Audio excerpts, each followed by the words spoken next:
نذكر بعضا من هذه التوجيهات والنصائح التي صدرت من المرجعية الدينية العليا، والآن نؤكد عليها ونكررها على هؤلاء الأبطال أحباء المرجعية الدينية العليا. نذكر بعضا منها.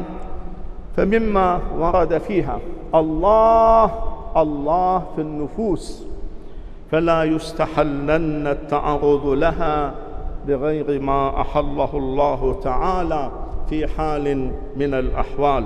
فما أعظم الخطيئة في قتل النفوس البريئة، وما أعظم الحسنة بوقايتها وإحيائها، كما ذكر الله سبحانه وتعالى في كتابه: وإن لقتل النفس البريئة آثاراً خطيرة في هذه الحياة وما بعدها.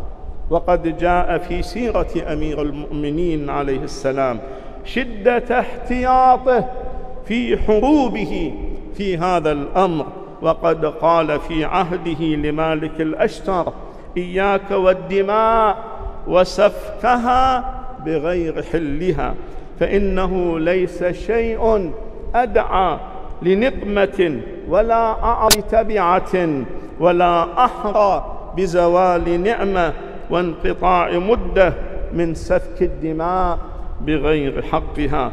والله سبحانه مبتدئ بالحكم بين العباد فيما تسافكوا من الدماء يوم القيامة، فلا تقوين سلطانك بسفك دم حرام، فإن ذلك مما يضعفه ويوهنه بل يزيله وينقذه.